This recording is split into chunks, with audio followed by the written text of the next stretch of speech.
은하열차를 타고 첫 개척 여정의 장소 야릴로 6에 도착한 당신, 하얗게 얼어붙은 야릴로 6를 구경하고 있자 폼폼이 다가와 열차를 무기한 정차하겠다고 말하는데요. 그 이유는 다름 아닌 스텔라론으로 인한 은하열차의 궤도 이상 때문이었죠. 그리하여 이번 여정의 목표는 문제의 원인인 스텔라론의 회수가 되었습니다. 잠시 후 당신과 다낭 그리고 마치 세븐스는 야릴로 6 표면에 도착하는데요. 그때 마치 세븐스의 눈에 포착된 움직이는 눈더미. 저기 숨지 마세요. 얼어서 벌벌 떨고 있잖아요. 비켜봐, 마치 세븐스. 눈 가리고 아웅하는 사람한테 가장 좋은 방법은 눈을 못 가리게 괴롭혀주는 거지. 형씨, 이럴 필요는 없잖아요. 눈에 숨은 게 뭔 대역죄라고 날 이렇게 찌르는 거예요?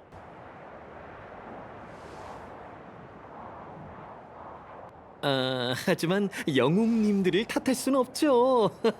제가 갑자기 나타났으니 맞을만 합니다. 다낭이 눈더미를 향해 인정사정 없이 창을 찌르자 안에서 삼포 코스키라는 정체불명의 남자가 나타납니다. 그는 실버 메인 처리대로부터 고대 유물을 훔쳐 달아나고 있었죠. 잠시 그와 이야기를 나누던 중 그는 흔쾌히 당신의 야릴로 6의 유일한 도시 벨로복으로 안내해주겠다고 하는데요. 그 순간 빠르게 당신을 포위해오는 무장한 사람들, 그들이 바로 이 행성의 경찰과도 같은 실버 메인 처리대였습니다. 아무래도 삼포와 함께 있던 당신을 동료로 오해해 함께 포위해온 듯 싶었죠. 그런데 당신이 오해를 풀려고 한 순간 삼포가 당신들에게 전투를 떠넘기고 도망치는데요. 결국 점점 더 커져가는 오해에 당신과 일행은 전투를 멈추려 여러 증거를 보여주며 억울함을 호소해봅니다. 다행히 증거들과 여러 상황들이 잘 통한 탓인지 처리대의 방위관 게파드란 남자는 더 정확한 판단을 위해 당신과 일행을 이곳의 수호자에게 데려가주겠다고 말하죠. 그렇게 한파가 부는 지역을 지나 벨로보그의 수호자 쿠쿠리아 앞에 도착한 당신과 일행, 당신을 본 쿠쿠리아는 긴 말 없이 바로 이곳에 온 이유를 말하라고 하는데요. 그녀의 질문에 다낭은 당당히 스텔라론을 찾기 위해서 왔다고 말하죠. 이어서 행성의 극심한 한파와 괴물들이 쏟아져 나오는 열개의 현상 모두 스텔라론 때문이라고 전하는 다낭, 그리고 그 문제를 당신과 일행이 해결해줄 수 있다고 하는데요. 그녀는 당신의 발언에 의심을 가지는 듯 했지만 자신들도 스텔라론을 해결하지 못하면 떠날 수 없다는 말에 당신과 일행을 적극 지원해주기로 약속합니다. 잠시 후 당신과 일행이 떠난 수호자의 방, 그곳에서 쿠쿠리아는 누군가 대화하듯 혼자만을 이어가는데요. 조급할 필요 없어.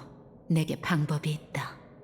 다음날 쿠쿠리아의 지원 덕분에 고급진 호텔에서 하루를 보내던 당신과 일행, 그런데 어째서인지 당신 일행을 마중 나온 처리대의 분위기가 심상치 않았습니다. 아니나 다를까 처리대의 단장이자 수호자 쿠쿠리아의 딸인 브로네가 나타나 수호자의 명을 받아 당신과 일행을 벨로보그의 반역 모욕죄로 체포하겠다고 말합니다. 아무래도 대화가 통하지 않을 것 같은 상황, 당신과 일행은 바로 옆에 있는 열개 지역으로 뛰어들어가게 되는데요. 처리대도 열개 지역만큼은 고민이 되는 듯 선뜻 추적하지 못했죠. 이 기회를 틈타 열개의 출구를 찾아 달리는 당신과 일행, 하지만 매복해있던 처리대와 브로네가 나타나 당신의 앞길에 막아섭니다. 복잡해지는 상황에 당신이 다시 한번 억울함을 호소하자 브로냐는 당신들이 떠나간 이유, 수호자가 뒷조사를 해봤고 그 결과 당신들의 목적, 신분 모두 가짜이며 진정한 의도는 벨로보그 축성가들의 지배를 흔들어 놓기 위함이라고 전합니다. 결국 지성의 대화보단 무지성의 대화인 무력을 선택하기로 한 당신과 일행, 한참 처리대와의 정신없는 전투가 오가던 중 어디선가 익숙한 목소리가 들려오는데요. 동시에 눈앞에 터지는 연막폭탄, 연기에 마취 성분이라도 있던 것인지 당신은 그곳에서 잠들어버리고 말죠. 잠시 후 한 건물 안에서 눈을 뜬 당신, 그리고 그곳에서 만난 의사 나타샤는 삼포가 당신과 일행 그리고 브루나까지 벨로보그의 지하로 데려왔다고 알려줍니다. 거기다 당신을 제외한 모두가 이미 밖으로 나갔다고 말해주는데요. 그녀의 설명을 듣고 서둘러 진료소 밖으로 나가자 푸른 하늘 아래서 반짝이던 지상과는 달리 어두컴컴하고 투박한 느낌의 도시 볼더타운이 당신을 맞이해줍니다. 그리고 그 앞에서 어린아이들과 대화하고 있는 마치 세븐스와 합류하고 두더지파의 대장 치레게 후크의 도움을 받아 다낭까지 찾아낸 당신, 그때 다낭을 발견했던 파이트클럽에서 혼자 조용히 빠져나가려는 삼포를 발견하게 되는데요. 놓치면 또 고생할 세라 당신과 일행은 서둘러 삼포의 뒤를 쫓아갑니다. 결국 골목 안쪽에서 삼포를 잡아낸 당신, 삼포는 당신에게 잡히자 쉴 새 없이 변명을 내뱉습니다. 그리고는 당신이 원하는 정보는 와일드파이어가 알고 있을 거라며 그들에게 안내해주죠. 하지만 그를 따라가도 와일드파이어는커녕 일반 시민의 뒤통수조차 보이지 않던 그때 무장한 방랑자들에게 둘러싸인 브루냐를 발견한 당신, 말다툼이라도 오간 것인지 싸늘한 분위기 속에 방랑자 중 한 명이 브루냐를 향해 총탄을 발사하는데요.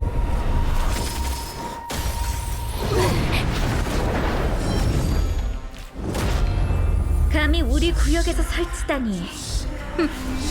마스를 둬볼까? 그 순간 강력한 양자 반응과 함께 나타난 소녀가 커다란 낫을 이용해 날아오는 총탄을 잘라버립니다. 그리고 그 모습에 무장한 방랑자들은 꽁무니를 빼며 도망치죠. 소녀의 정체는 제레, 바로 당신과 삼포가 찾던 와일드파이어의 조직원이었습니다. 잠시 후 제레를 따라 한 광산 입구에 도착한 당신과 일행, 그런데 어딘가 많이 소란스러워 보였는데요. 야릴로 6의 주요 에너지원인 지오메로, 물자가 부족한 하층에서는 지오메로를 캐서 상층에 전달해야만 그들이 살아갈 수 있는 물자를 받아낼 수 있었습니다. 그리고 지금 이곳에서는 광부와 무장한 방랑자들 사이에서 거대한 지오메로 광맥을 두고 대규모 난투가 벌어지고 있었죠. 우선 위급한 상황 속에서 광부들을 먼저 구출하기로 한 당신과 일행. 그런데 구출된 광부 중 한 명이 안쪽 둘레에 로봇들이 나타났다고 말하는데요. 이를 들은 제레는 그 로봇들의 주인이 바로 스바로그라고 말하며 더욱 서둘러 광산 안쪽으로 향하기로 합니다. 잠시 후 광맥의 중심에 도착한 당신과 일행. 제레는 그곳에 있는 스바로그를 발견하자마자 로봇들을 모두 물리라고 말하는데요. 하지만 그녀 따윈 관심에도 없다는 듯이 옆에 있는 클라라라는 소녀에게 인류는 어떠한 환경에서도 분열과 투쟁을 피할 수 없고 그렇기에 더 강한 무력으로 그들을 제압하는 것이 인류의 생존 전략이라는 설명을 합니다. 그 말의 끝으로 로봇 한 기기를 두고 사라지는 스바로그와 클라라. 남겨진 로봇은 어렵지 않게 쓰러뜨릴 수 있었지만 어딘가 찝찝함이 남았죠. 그때 옆에서 등장하는 와일드파이어의 두목 올레그. 당신은 그에게 바로 스텔라론에 대해서 물어보았지만 와일드파이어의 두목인 그조차 스텔라론에 대해서 알지 못했습니다. 대신 방금 전 마주쳤던 스바로그라면 알 것 같다고 말하는 올레그. 당신은 바로 다음 계획을 준비하려고 했지만 올레그는 날이 늦었으니 남은 이야기는 내일 하고 브로네에게는 따로 얘기를 하자며 부릅니다. 그날 저녁 모두가 잠든 시간, 홀로 이상한 꿈에 시달려 잠에서 깬 당신은 밖으로 나와 불침번에 서고 있는 브로네 거치로 향하게 되는데요. 올레그와 대화 이후 오히려 더 생각이 복잡해진 그녀. 당신은 그녀의 생각을 좀 덜어줄 겸 함께 산책을 하기로 합니다. 그때 멀리서 들려오는 제레의 목소리. 가까이 다가가자 제레와 나타샤가 함께 이야기를 나누고 있었습니다. 좀 전에 광산 사태로 인해 많은 광부들이 다쳐버린 상황. 안 그래도 물자가 부족한 지하이기 때문에 10개의 침식된 마을에서 의료물품을 가져올 방법을 논의하고 있었습니다. 그리고 타이밍 좋게 당신과 브루나가 등장했기에 함께 의료물품을 구하러 이동하기로 합니다. 잠시 후 제레와 함께 리베타운에서 의료물자를 하나둘 찾아가는 당신과 일행. 바로 그때 리베타운 언덕에 있는 보육원에서 브루냐의 잃어버렸던 옛 기억이 되살아나게 됩니다. 과거 나타샤의 보육원에서 자랐던 브루냐. 하지만 축성가의 선택을 받아 상층으로 이동했고 그곳에서 쿠쿠리아의 양녀가 되었죠. 과거부터 벨로보그의 축성가들은 다음 수호자를 선별하기 위해 벨로보그 전 지역에서 짧게는 몇 년, 길게는 수십 년에 걸쳐 단 한 명의 아이를 선택하게 되는데요. 이때 이 아이의 존재는 극비이기 때문에 과거와 완전히 이별해야 됐던 것이죠. 떠오른 과거의 기억으로 인해 제레와 함께 옛 추억에 대한 이야기를 꽃피우는 브로냐. 그 모습에 당신은 잠시 자리를 피해주기로 하는데요. 그런데 자리를 피해 이동한 곳에는 클라라가 있었습니다. 그녀 또한 다친 이들을 위해 의료 물품을 찾아 이곳까지 온 것이었죠. 그렇게 마지막 의료 물품을 클라라에게서 전달받아 나타샤에게 전달해줍니다. 그리고 다음 계획을 위해서 다른 동료들이 있는 곳으로 향하죠. 결국 당신도 와일드파이어도 문제를 해결하기 위해서는 스바로그와 만나야 하는 상황. 하지만 그를 만나기 위해서는 클라라의 인증을 받아야만 했는데요. 클라라가 리베타운으로 향했다는 로봇의 안내를 받아 다시 클라라와 만났던 장소에 도착한 당신과 일행. 그런데 그곳에는 클라라 대신 그녀의 호위 로봇이 망가진 채로 있었습니다. 공방의 적을 제거해야 한다는 로봇의 말을 듣고 서둘러 뛰어가보는 당신과 일행. 다행히 그곳에는 아직 대치 상태 중인 클라라와 10개의 괴물이 있었습니다. 당신은 괴물로부터 클라라를 구해내고 그녀를 설득해보는데요. 하지만 클라라는 스바로그가 인간의 감정을 불신하고 자신의 계산 결과만 믿기에 당신과 일행을 데려갔을 때 발생할 충돌과 그 피해 때문에 데려갈 수 없다고 말합니다. 그 말을 끝으로 혼자 떠나는 클라라. 결국 그녀를 설득시키지 못하면 다른 방법조차 없기에 당신은 서둘러 그녀의 뒤를 쫓아갑니다. 이번에는 이전과는 달리 좀 더 논리적으로 다가가보는 당신. 클라라가 걱정하는 것은 스바로그의 계산, 그리고 그의 계산 조건은 하층 구역 사람들의 힘만으로는 재난을 막을 수 없다는 것. 하지만 당신과 일행은 다른 행성에서 그것도 이제 막 도착했기 때문에 10년 전 계산이 완료된 스바로그의 계산 속 유일한 변수였죠. 그의 계산은 당신이라는 변수로 인해서 완벽하지 않은 상태였습니다. 잠시 후 결국 오랜 고심 끝에 당신과 스바로그를 만나게 해주기로 한 클라라. 하지만 당신의 입에서 스텔라론이라는 단어가 나오는 순간 스바로그는 당신의 위협 지수를 최대로 올리며 공격해왔는데요. 가능한 대화로 이끌어가고 싶었지만 상황이 이렇게 된 이상 어쩔 수 없었죠. 결국 모두의 힘을 합쳐 스바로그를 쓰러뜨리고 최후의 한 방만을 남겨두고 있는 상황. 그때 클라라가 다가와 당신과 스바로그 사이를 가로막습니다. 그녀는 당신에게 더 이상 움직일 수 없는 스바로그를 살려달라고 부탁하고 스바로그에게 모든 것을 알려달라고 부탁하죠. 결국 그녀의 요청에 스텔라론에 대한 데이터를 당신에게 전달한 스바로그. 데이터 속에서는 초대 수호자부터 현재까지 계속된 거짓이 담겨져 있었습니다. 이미 1대 수호자 때부터 모든 재난의 원인이 스텔라론이라는 사실을 알아낸 그들. 하지만 수호자를 향한 신뢰가 깨지는 것이 두려워 스텔라론을 완전히 파괴할 방법을 찾을 때까지 이 진실을 꽁꽁 숨겨두고 있었죠. 그리고 그렇게 결국 700년이라는 세월이 지난 현재까지도 그 방법을 알아내지 못한 것이었습니다. 시민을 지키는 수호자가 오히려 시민을 위협에 빠뜨렸다는 사실에 충격을 받은 우리 브로냐. 그녀의 상황은 안타까웠지만 지금은 위로보단 다음 단계를 준비할 때였죠. 다음날 이후 계획을 위해 다시 모인 당신과 일행. 그런데 브로냐의 모습이 어디에서도 보이지 않습니다. 사실 브로냐는 수호자에게서 모든 진실을 듣기 위해 먼저 떠났고 당신에게는 제레를 통해 한 통의 편지를 남겼습니다. 편지를 확인할 때쯤이면 이미 어머니를 만나러 가고 있을 거라는 브로냐. 그녀는 만약의 상황을 대비해 자신의 계획이 실패하면 이 편지를 들고 게파드와 서버를 찾아가라고 말하죠. 그 시각 자신의 어머니이자 벨로보그의 수호자인 쿠쿠리아를 만나 모든 진실을 알려줄 것을 요청하는 브로냐. 이미 다짐한 듯한 그녀의 모습에 쿠쿠리아 또한 더 이상 숨길 수 없다고 생각한 듯 그녀를 데리고 진실을 마주하러 이동합니다. 잠시 후 제레와 함께 상층으로 이동해 서버에게로 향하는 당신과 일행. 일행. 서벌은 과거 축성가의 일원으로 스텔라론을 연구했던 자이기 때문에 어떻게 보면 현재 스텔라론에 대해 가장 잘 아는 사람이라고 할 수 있겠습니다. 그녀를 따라 스텔라론이 있는 북쪽 전선으로 향하는 당신과 일행. 예상대로 처리대의 경계가 삼엄했지만 서벌의 인맥 덕분에 손쉽게 안으로 잠입하는 데 성공합니다. 하지만 얼마 가지 않아 당신과 일행이 지명수배범이라는 것이 들통나면서 일이 꼬이기 시작하는데요. 결국 길을 막는 처리대를 쓰러뜨리며 개파대 앞까지 도달한 당신과 일행. 서벌은 먼저 개파대에게 다가가 상황을 설명하려고 했지만 수호자를 향한 개파대의 광적인 믿음은 오히려 그를 냉철하게 만들어주지 못했습니다. 어쩔 수 없이 한바탕 큰 전투가 일어나고 개파들을 제외한 모든 처리대가 쓰러지고 마는데요. 그런 상황에서도 홀로 버티는 개파대에게 서벌이 다시 나서서 대화를 시도해보죠. 그녀의 설명을 듣고 이해가 된 것인지 아니면 브루녀의 편지를 보고 믿은 것인지 당신의 편이 되어 도와주겠다고 말하는 개파드. 당신과 일행은 개파드와 처리대가 열개의 괴물을 막고 있는 사이 먼저 거대한 열개 속으로 뛰어들어가기로 하는데요. 하지만 당신과의 전투에 대한 후유증으로 첫 번째 공세만으로도 처리대와 개파드는 쓰러지고 말았죠. 그때 서벌이 나서서 당신과 일행에게 먼저 스텔라론으로 향하라고 말합니다. 어쩌면 여기 있는 그 누구보다 스텔라론이 보고 싶을 그녀. 하지만 그렇다고 자신의 동생과 수많은 처리대의 목숨을 버릴 수 없었습니다. 결국 그녀를 두고 먼저 스텔라론으로 향하는 당신과 일행. 10개의 잔류 에너지가 만들어낸 쿠쿠리아의 환영을 넘어서자 커다란 계단이 당신의 눈에 들어오는데요. 바로 이 계단 너머가 이번 개척 여정을 마무리 지을 장소였죠. 같은 시각 골짜기의 정상에서는 쿠쿠리아가 브루냐에게 스텔라론의 힘을 이용해 세뇌를 시도하고 있었는데요. 점점 더 강해지는 세뇌에 브루냐가 힘들어하던 그때 당신과 일행이 도착해 그녀를 구해냅니다. 그리고 그 모습을 그저 지켜만 보고 있던 쿠쿠리아는 이내 브루냐에게 이곳에 데려온 또 다른 이유를 들려주는데요. 그건 바로 모든 진실을 듣고 난 이후에 브루냐의 선택을 보고 싶어서였습니다. 쿠쿠리아의 말에 자신을 키워주고 마지막 순간에 선택권을 준 것에도 감사를 표하는 브루냐. 하지만 자신은 더 이상 쿠쿠리아의 옆에 설 수 없다고 말하죠. 그 순간 쿠쿠리아는 수호자의 힘으로 고대 축성가의 로봇인 창조의 엔진을 움직이며 당신에게 공격을 해오기 시작합니다. 설상가상으로 10개의 괴물까지 몰려오는 상황. 그때 하늘에서부터 강력한 레이저가 발사됩니다. 은하 열차에서 지켜보고 있던 히메코가 장애 지원을 해준 것이었죠. 그녀가 만들어준 틈을 이용해 쿠쿠리아에게로 향하는 당신. 하지만 스텔라론에 이미 오래 잠식되어 있는 그녀는 더 이상 인간이라고 부를 수 없었습니다. 그리고 결국 그녀의 강력한 힘 앞에 당신은 가슴이 뚫린 채 로봇에서 떨어지고 마는데요. 잠시 후 우주 속에서 눈을 뜬 당신. 그리고 당신의 발 아래 한 줄기 빛이 이동합니다. 그 빛을 따라 이동하자 당신에게 흘러들어오는 쿠쿠리아의 기억. 수많은 처리대를 희생시키고 친자매 같던 서버를 내치고 눈앞에서 병사들이 죽음에 빠져도 오직 스텔라론만을 바라보던 기억. 심지어 딸 브루냐조차 자신의 판단을 의심하는 상황에서도 시민들보다 더 중요한 사명이 있다 말할 뿐이었죠. 그리고 그 기억을 끝으로 벨로보그를 지키던 역대 수호자들의 의지와 만난 당신. 쿠쿠리아로 인해서 아니면 어쩌면 이미 이전부터 조금씩 사라져가고 있던 보존의 힘. 그들은 아무리 굳건한 의지라도 결국 흔들리기 마련이라면서 그날이 온 순간 보존의 가오 또한 필연적으로 이곳을 떠날 거라고 말합니다. 하지만 당신은 그들을 보며 흔들리지 않는 의지 또한 존재한다고 말합니다. 그런 당신에게서 보존의 힘을 느낀 것인지 수호자의 의지는 당신의 엠버의 빛을 잡아보라고 말하죠. 만약 당신이 품은 보존의 의지가 충분하다면 그는 당신에게 힘을 줄 것이라고 말합니다. 그 말에 당신이 붉은 창으로 손을 뻗자 강렬한 열기가 뿜어져 나오며 당신을 밀어내는데요. 하지만 이내 그의 의지를 깨어내며 당신은 눈을 뜨게 되죠. 벨로보그에 잠들어있던 보존의 힘을 깨워 쿠쿠리아에게 맞서는 당신. 창조의 엔진 또한 당신의 보존의 부름에 답하듯 함께 싸워주었습니다. 그리고 결국 쿠쿠리아는 자신이 버렸던 보존의 의지에 의해 결말을 맺죠. 그 순간 쿠쿠리아의 변신이 해제되며 그녀의 내면에 있던 스텔라론의 힘이 폭주하게 되는데요. 브루냐는 자신의 어머니를 구하기 위해 뛰어가지만 제레에게 막히고 결국 쿠쿠리아는 그 자리에서 소멸되고 맙니다. 눈앞에 남은 스텔라론은 히메코와 웰트가 봉인해줄 테니 700년이라는 길고 긴 싸움이 끝난 순간이었죠. 하지만 끝은 새로운 시작. 이제 새로운 수호자가 된 브루냐는 시민들에게 혼란을 불러올 진실보다 평안을 가져올 거짓을 택하기로 하는데요. 그건 바로 자신의 어머니가 희생해 이 세계 벨로보그를 지켜냈다고 전하는 것이었습니다. 잠시 후 지하 사람들과 함께 지상으로 올라온 당신과 일행. 브루냐가 벨로보그의 수호자가 되어 지상과 지하를 막던 길도 뚫리게 된 것이었죠. 그리고 브루냐는 모든 벨로보그의 시민들 앞에서 자신이 제19대 수호자가 되었음을 선언하는데요. 앞으로 더 많은 일과 고난이 그녀와 제레에게 찾아올 테지만 당신과 함께 700년의 재난을 이겨냈던 그녀들이라면 분명 어떠한 고난도 이겨낼 수 있을 것입니다. 이것은 마치 기적과도 같은 이야기, 붕괴 스타레일입니다.